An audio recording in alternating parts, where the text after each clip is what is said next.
Et salut tout le monde, c'est Bilbon RC et aujourd'hui j'avais envie de vous faire un petit retour sur mon petit granit que j'ai acheté en avril 2021. On est septembre 2022, septembre 2022 et donc ça fait une petite année et demie que je l'ai et c'était ma première RC. J'étais vraiment totalement débutant quand j'ai acheté ce granit. Alors au départ, c'est un pote à moi qui m'a filé un Kyosho, basé sur le modèle du Phaser, là, mais c'était un truc 4x4 que j'ai filé à Mani d'ailleurs pour une de ces tombolas, parce que j'en avais plus l'utilité et c'est vrai que étant débutant, j'avais pas les connaissances de maintenant et c'est vrai que casser tout le temps les fusées, ça m'a agacé et en voyant les vidéos de Mani qui lui semblait trouver beaucoup de solutions à pas mal de problèmes, je me suis dit bah écoute, je lui envoie et puis ça servira pour les tombolas. Et du coup, en tombant sur les vidéos de Mani, je suis tombé sur la vidéo du granit. Et de suite, sa petite bouille, elle m'a plu. Bon, Mani expliquait clairement ce qu'il y avait, selon lui, qui allait pas. Et voilà, bon, du coup, je me suis laissé tenter. Et une chose que rappelle souvent Mani, c'est qu'il a bien raison. Il peut très bien vous conseiller 12 millions de véhicules. Celui qui fait le choix, c'est toujours nous. Donc en fait, si jamais moi, quand j'ai eu des casses, je n'ai jamais dit que c'était la faute à Mani parce que j'avais vu ça dans la vidéo. Donc non, c'est ma faute si j'ai fait des casses. Donc il y a tout un tas de choses à savoir sur les RC et sur ce petit granit aussi. Et la première chose, c'est qu'en fait, autant sur les voitures radiocommandées, à petite échelle que sur les échelles 1, finalement, il y a des choses à pas faire. Et moi, j'étais débutant, étant débutant total, j'étais souvent en gaz-frein à fond, on freine à fond d'un coup. Bon, je vous le dis clairement, mon diff arrière, il a dû faire 10 packs, et la couronne de slipper, elle n'a pas dû en faire plus de 4 ou 5. Voilà. Mais bon, on va passer je vais revenir sur ces points-là petit à petit. Donc, première chose à savoir pour moi, pour le granit, c'est que, alors moi je l'ai acheté à l'époque quand il était encore à 350 balles, et là maintenant à 410 euros, même si j'adore ce modèle, je le trouve quand même c'est un peu abusé. Mais bon, ça c'est la politique à Arma, Horizon Mobile, ils ont fait leur délire, peu importe. Donc voilà, moi même pour le prix que j'avais mis de départ, c'est vrai que la première chose que j'ai remarqué, peu importe ce que je faisais, c'est la carreau. La carreau, elle morfle, mais alors direct. Surtout la benne à l'arrière, c'est la première chose qui prend. Le toit ainsi que la partie avant de la carreau d'origine, ça va, il n'y a pas de problème. En tout cas, pour l'utilisation que j'en avais au départ, il n'y avait pas de problème. J'ai essayé des ailerons imprimés 3D directement fixés sur la carreau. C'est très sympa, c'est très joli, mais pour moi, c'est pas efficace parce que je trouvais que ça créait un point d'appui sur la carreau et quand on retombait comme ça, et ben en fait, l'aileron appuyait sur la carreau et j'ai fini, comme certains m'avaient prévenu au départ, par arracher l'aileron et plusieurs bouts de carreau. Donc les ailerons 3D, même si c'est séduisant et que c'est pas très cher ou quoi que ce soit, après si on a une imprimante 3D et qu'on a envie de se taper son délire, c'est pas un problème, chacun fait comme il veut. Mais pour ma part, j'ai préféré, pour protéger la carrosserie d'origine, parce qu'en fait, comme je vous le dis, la partie toit et la partie avant, d'origine, c'est très solide. C'est vraiment la benne qui prend, parce que quand tu appuies, ça va taper sur les tourelles. D'ailleurs, on peut mettre de la mousse un peu en dessous pour éviter que ça appuie de trop. Mais bon, pour ma part, moi j'ai pris le parti d'installer l'aileron de l'Outcast 4S V1. Alors, vous pouvez aussi mettre l'aileron du Typhon, hein. Il y a une petite découpe supplémentaire à faire, il me semble. Mais ça passe nickel. Donc, pour l'aileron,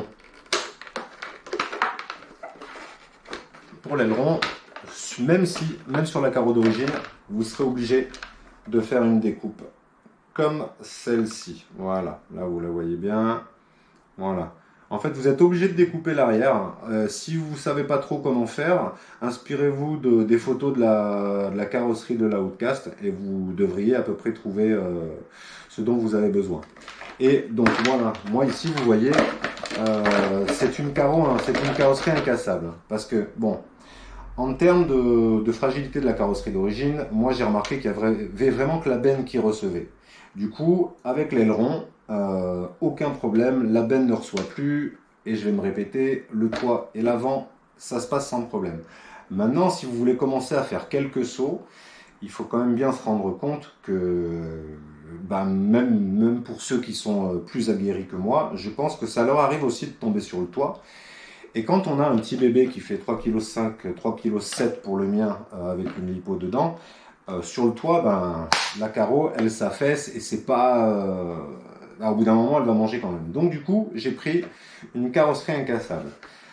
Alors n'en déplaise à certains, c'est vrai que pour le granit, j'ai pas pris celle de Elsace Body RC. Et pourtant, j'adore les carreaux de Elsace Body RC parce que j'en ai eu deux sur d'autres véhicules et j'ai rien à redire. Seulement, pour celle du granit, j'ai trouvé que celle de TNT Bodies était plus ressemblante à l'original, et vu que j'aurais tendance à préférer les carrosseries originales parce que c'est super beau, super décoré, tout ça, voilà.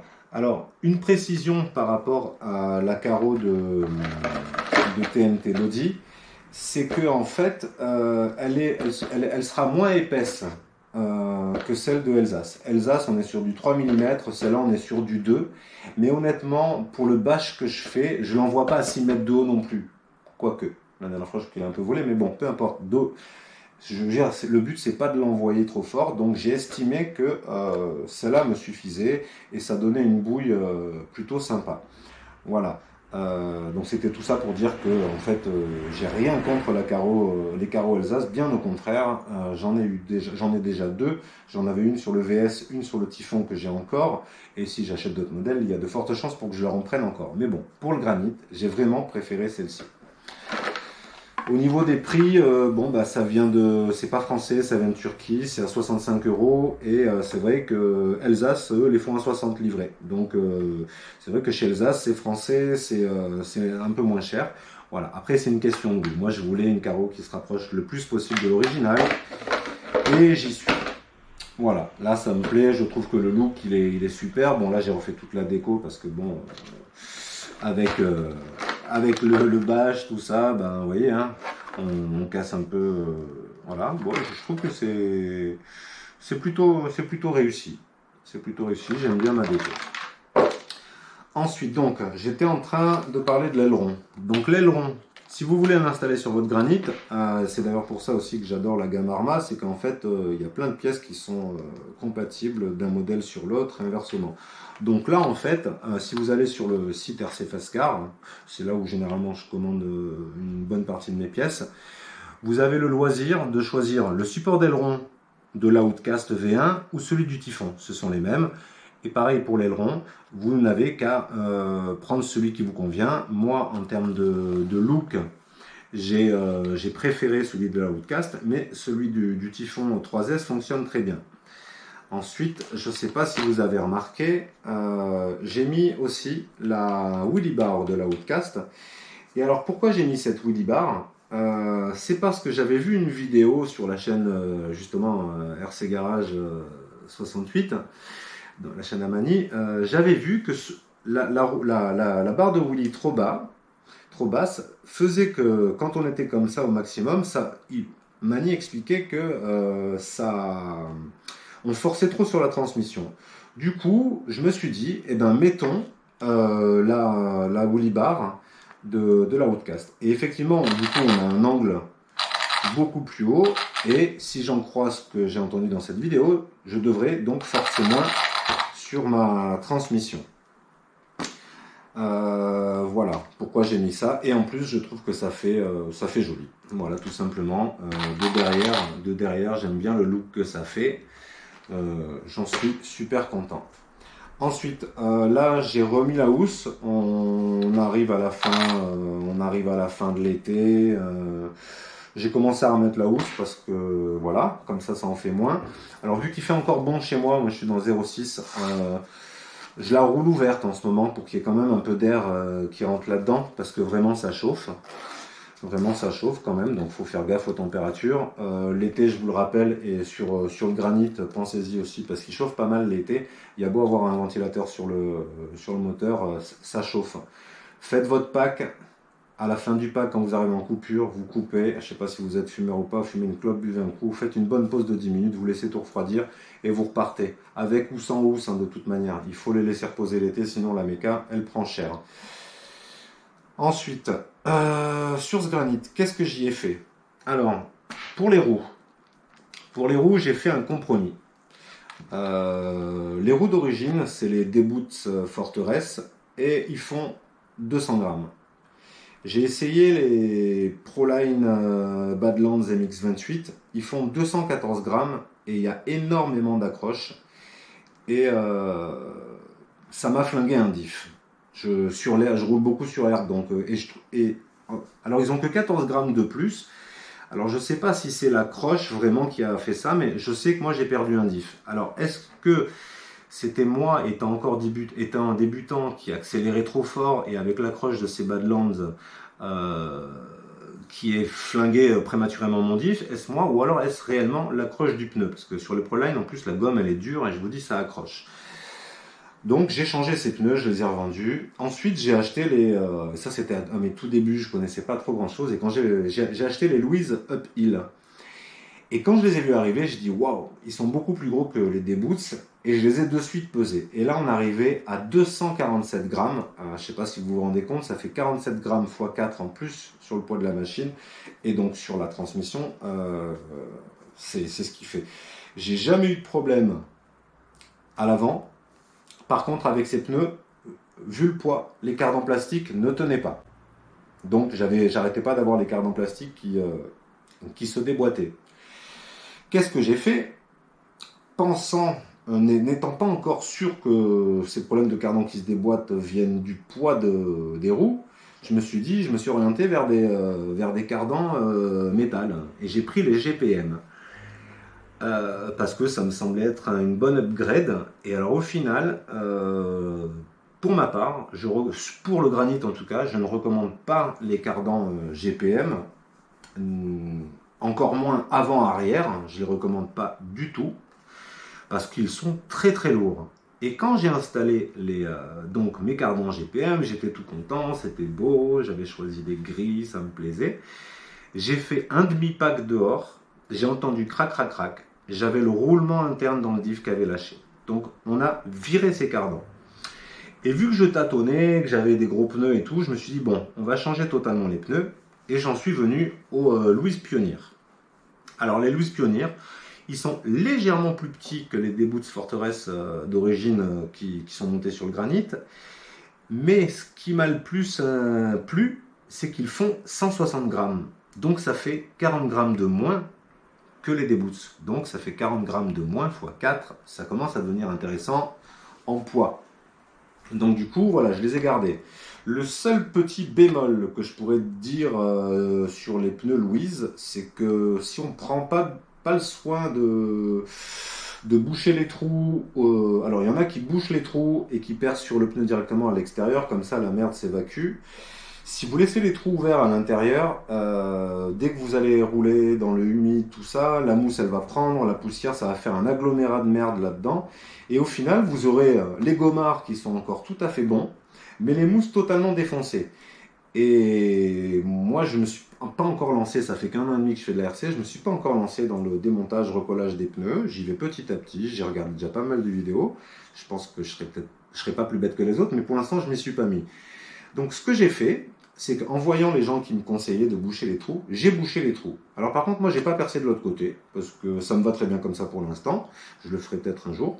Du coup, ces Louise Pioneer, ça fait 1 an qu'ils sont montés sur la machine. Et pour ceux qui suivent un peu ce que je fais, ben, vous verrez que je le roule souvent quand même. Un peu moins que depuis que j'ai le Typhon, mais il y a toujours mon fils qui fait 1 ou 2 packs avec, et il est un peu brutal que moi. Donc voilà. Donc là, regardez, alors je vais voir si je vais essayer de vous les montrer au mieux. Regardez le Gomard, 1 an après. Voilà. Au niveau du poète-poète, on est bien. Moi j'aime bien. Ouais, j'adore. Je sais, on a tous. En fait, quand je voyais au départ, quand je voyais tous les gars de RC faire ça, je comprenais pas. Et maintenant que j'ai des RC, je comprends. On aime bien les voir tomber. Bref, revenons à nos moutons. Ensuite, concernant les amortisseurs. Les amortisseurs, je sais que beaucoup cherchent beaucoup de solutions, vont à droite, vont à gauche, vont faire des amortisseurs à des prix qui me paraissent juste indécents. Alors, chacun fait comme il veut, et si ceux qui achètent des amortisseurs à 90 euros ont le budget et ont l'envie de le faire, bah, tant mieux. Moi, j'ai essayé de trouver le bon compromis. Alors, en fait, moi, ma machine, je la roule dans l'herbe, terre, pierre, sable, toutes ces bêtises-là, et je bâche un peu avec. Donc, j'ai pas gardé les amortos d'origine, parce que vraiment, la manière dont ça se démontait, il y avait des progrès par rapport aux anciennes versions que j'avais entendues, mais j'ai quand même eu quelques soucis avec, et ça me convenait pas. Du coup, j'ai pris le parti de prendre les amortos options, avec le corps d'alu rouge en métal, tout ça. Et ben, j'en suis satisfait, très satisfait. Ça fait un bon moment que je les ai, et ben, la semaine dernière, j'ai fait 2 tiges à l'avant que j'ai déjà remonté, voilà, j'ai fait 2 tiges à l'avant, mais globalement, pour le prix de ces amortos par rapport à ceux d'origine, c'est pas une trop grosse dépense, et en fonction de ce qu'on fait, c'est toujours pareil, de ce qu'on recherche, je trouve. Moi, les gars qui veulent bâcher et tout, qui veulent bâcher sévère et tout, bien entendu, si vous avez envie de mettre les amortos de la gamme 6S, des amortos Proline, bien entendu, c'est pas moi qui vais vous dire qu'il faut pas le faire. J'imagine que quand on envoie les bécanes à 8-10 mètres de haut, c'est peut-être mieux d'avoir un meilleur amortisseur.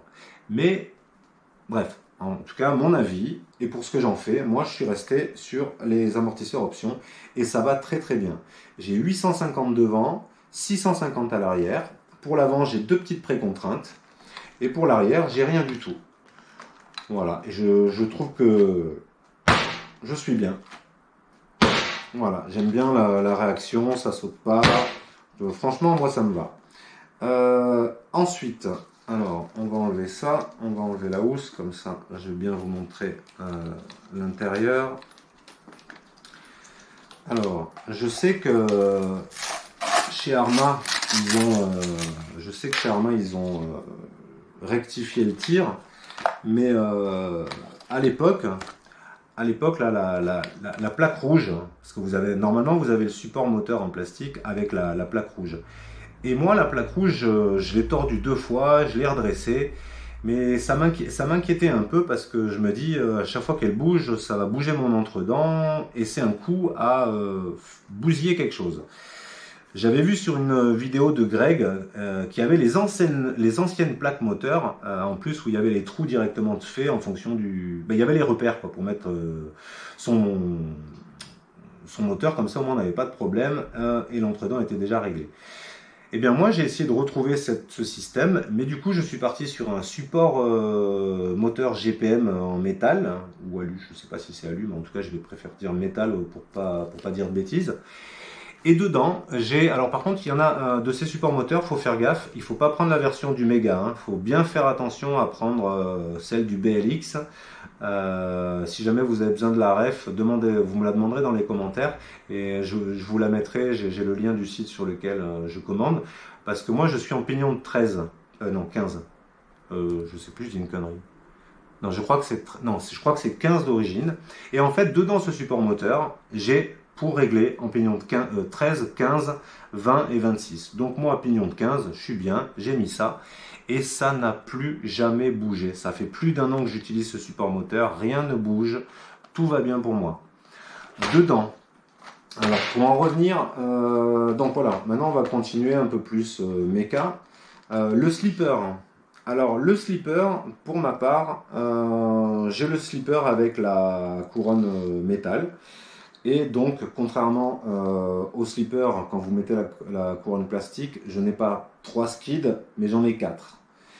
Pareil, ce slipper, ça fait plus d'1 an qu'il est monté sur mon granit. Rien n'a bougé. La couronne, elle est encore neuve. Les skids, là maintenant, je vais bientôt en commander parce qu'ils commencent à être marqués. Mais ça fait encore très très bien le taf, et je vois pas encore l'utilité de le changer. Mais donc tout ça pour dire que finalement, parce qu'il y en a certains qui se demandent est-ce que mettre la couronne métal c'est indispensable? Alors indispensable non. De mon avis à moi, vu que ça fait un an que je l'utilise et que ça n'a pas bougé, j'ai envie de dire que l'upgrade est valable. Ensuite, je reviens sur mes histoires de cardans GPM, vite fait. Donc ensuite j'ai voulu essayer les cardans CVD. Et en attendant de recevoir ces cardans CVD que j'avais commandés sur un site Horizon Hobby, que ça avait mis 3 plombes à venir, j'ai remis les cardans plastiques.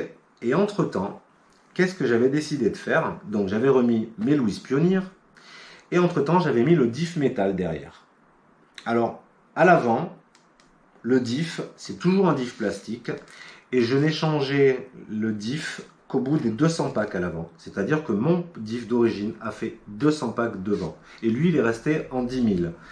À l'arrière, voyant les cardans qui se déboîtaient, j'ai décidé de mettre le diff plastique, juste pour l'arrière, parce que je trouve que c'est là où on tire le plus et c'est là où ça prend le plus cher. Donc j'ai mis le diff avec le diff composite, couronne métal et le pignon d'attaque en métal aussi.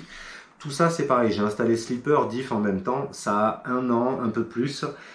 Il y a le pignon d'attaque que je vais bientôt commander aussi, qui commence à donner des signes de fatigue, mais sinon à ce niveau-là, rien n'a bougé. La couronne elle est encore toute neuve, tout est neuf là-dedans.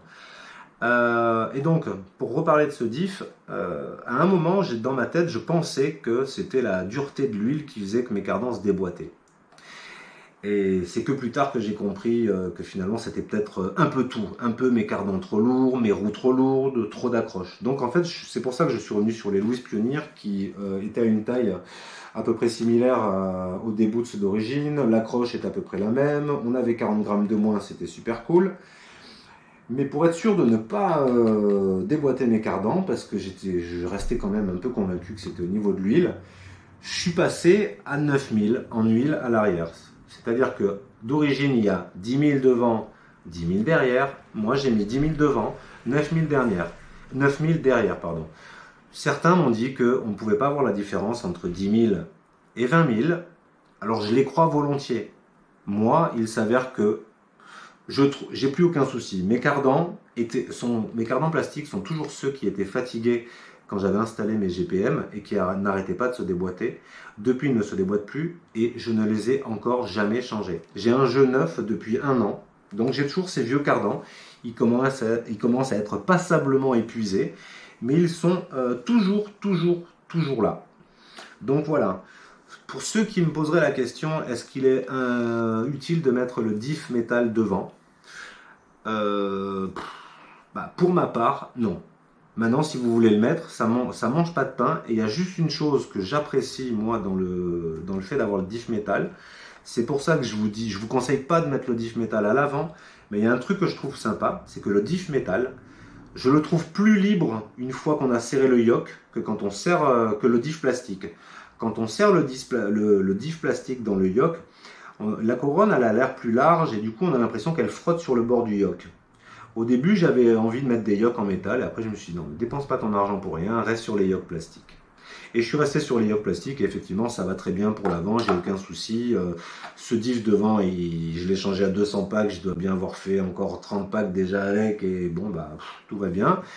Et à l'arrière, voilà, comme je vous disais, c'est le même. Mais vraiment, quand le diff métal, quand on le met et qu'on le fait tourner, il roule. Là, on sent qu'il y a une résistance. Donc, je dirais pas que c'est utile de mettre devant, mais pourquoi pas. Je sais pas si un jour je le ferai pas ou quoi que ce soit. Mais bon, pour l'instant, moi, je laisse comme ça.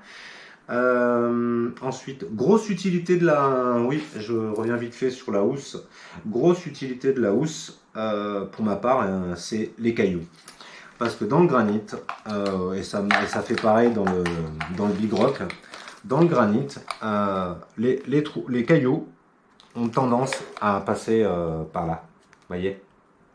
Voilà, ils ont tendance à passer par là-dessous aussi, de ce côté-là, et ils viennent se bloquer là, et ça nous bloque totalement la direction.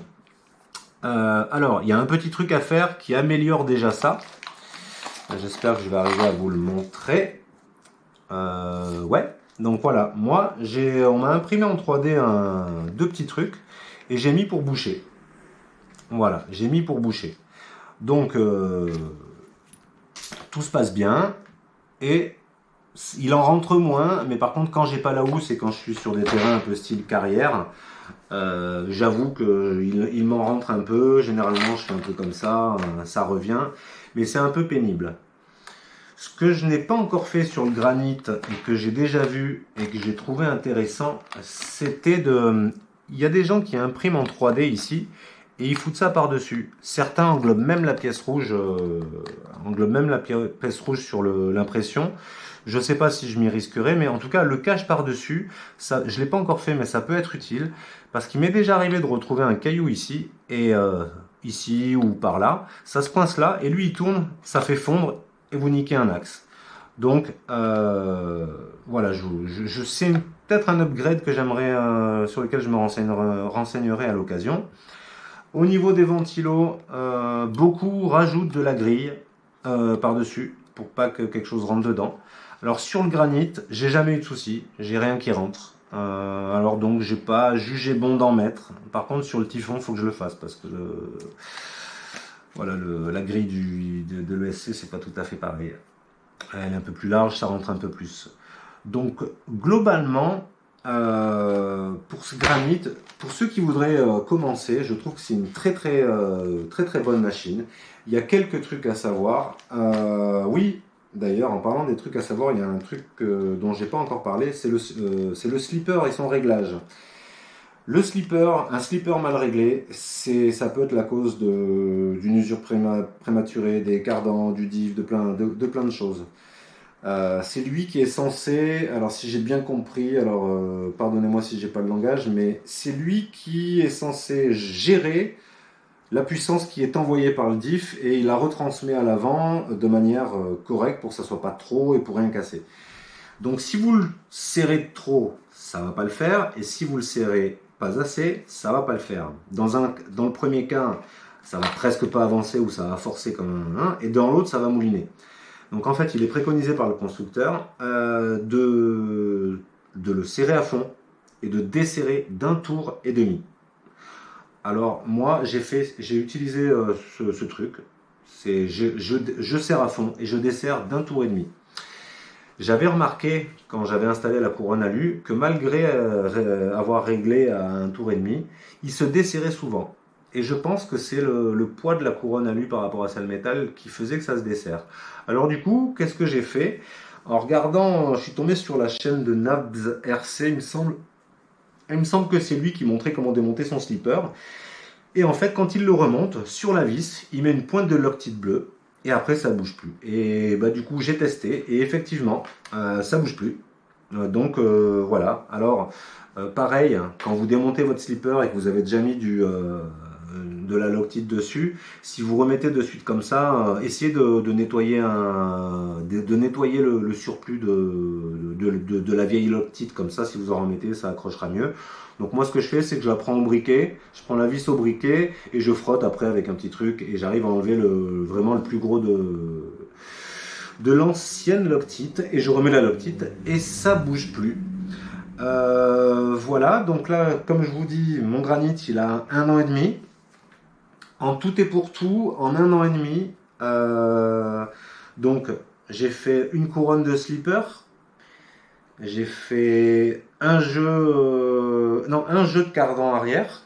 Un jeu de cardan arrière. J'ai fait 2 tiges d'amorto que j'ai fait récemment. 2 triangles avant que j'ai fait il y a moins d'un mois. J'ai fait 2 triangles arrière. À un moment, quand on cherche des machines solides, mais à un moment, quand on voit ce qu'on leur envoie, c'est normal qu'il y ait de la casse. Et c'est pas de la casse parce que c'est pas solide, c'est de la casse, au bout d'un moment, c'est de l'usure.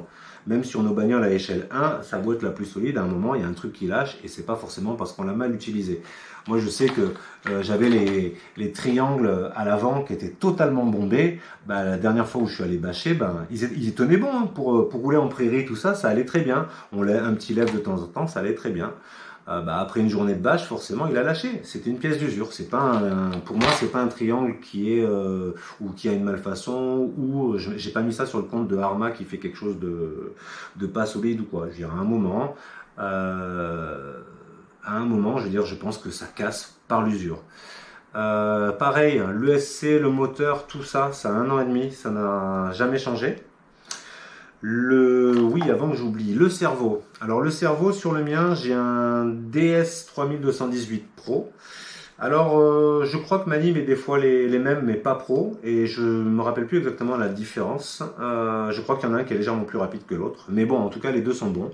Moi, j'ai un DSJ Pro depuis le mois de mai 2021, puisque le cerveau d'origine, qui est faiblard, c'était un 7 kg, m'a lâché très rapidement. Par contre, il y a un truc que moi, je n'avais pas fait, et c'est peut-être pour ça qu'il a lâché rapidement, c'est régler mes butées de cerveau, mes fins de course. Et en fait, il y a une manip à faire qu'on voit sur YouTube, et vous réglez les fins de course. C'est-à-dire qu'en gros, quand vous voyez que vous pouvez plus aller plus loin, et ben en fait, ça s'arrête. Et le cerveau, il continue pas de tourner. Tandis que des fois, quand vous faites pas ça, ben vous êtes déjà en bout, mais le cerveau, il continue. Et c'est là qu'on le claque. Et je pense que moi, j'ai fait claquer mon cerveau d'origine très rapidement, au bout de 5 packs, comme ça. Parce qu'il y en a quand même qui l'ont gardé 20-30 packs. Il lâche quand même, mais entre 5 packs pour moi et 30 pour d'autres, l'importance de régler les fins de course, tout ça. Un truc dont je vous ai pas parlé au début, quand vous achetez votre RC, peu importe où vous l'achetez, même si certains les vérifient, revérifiez les serrages, tout ça, de toutes les vis, voilà, selon les marques, ouvrez directement les diffs. Moi, dans mon Obao, par exemple, les diffs, ils étaient très peu remplis et avec que de la graisse. Donc, il y a certaines choses à savoir, c'est important. Mais donc voilà, pour conclure avec ce granit, j'ai pas cassé grand chose. Voilà, je sais pas si vous arrivez bien à voir. C'est un châssis qui roule, quoi. C'est un châssis qui roule. Il a 1 an et demi. J'ai failli m'en monter un deuxième. Et là, quand je vois qu'ils nous ont sorti la gamme Boost à 218 euros, quand je fais le calcul de chaque pièce au détail, je vous cache pas que, en plus d'adorer la carreau orange, je suis très tenté d'acheter un Granit Boost juste pour avoir du spare. Parce que c'est plus qu'intéressant. Mais voilà, donc sur ce granit, vraiment j'en suis enchanté. C'est la seule machine où je suis persuadé que je ne vais pas la vendre. Je m'étais fait un deuxième pour le petit, mais mon fils semble moins intéressé que prévu, donc je l'avais revendu en roller. Voilà. Mais ouais, j'ai rien. Ah si, c'est vrai, j'avais quand même changé un bumper, un jour il avait lâché. Pour vos vis, j'en profite parce que je viens à peine d'y penser maintenant. Pour les vis, n'attendez pas comme moi. Dès que vous pouvez, allez chercher sur le site Bricovis ou autre. Mais quand je vois qu'on est à 5 euros pour 4 vis selon les vis et que chez Bricovis on est à 6 centimes la vis en inox 4, donc bon, hein, vous voyez le délire. Pour la dernière fois, j'en ai pris 30, 2,70 €. Bon, 2,70 € les 30 ou 5 € les 4, c'est vite vu. Donc n'attendez pas comme moi. Ça fait 1 an et demi que je fais de la RC et c'est la première commande que je passe chez eux. Je suis bien bête. Donc voilà, j'ai un groupe Facebook pour le granit parce que en 1 an et demi, je l'ai bien poncé. Voilà, quoi vous dire de plus. C'est une très très bonne machine. Elle est comme beaucoup d'autres. Elle est pas parfaite, mais elle est super. Ah oui, un dernier point.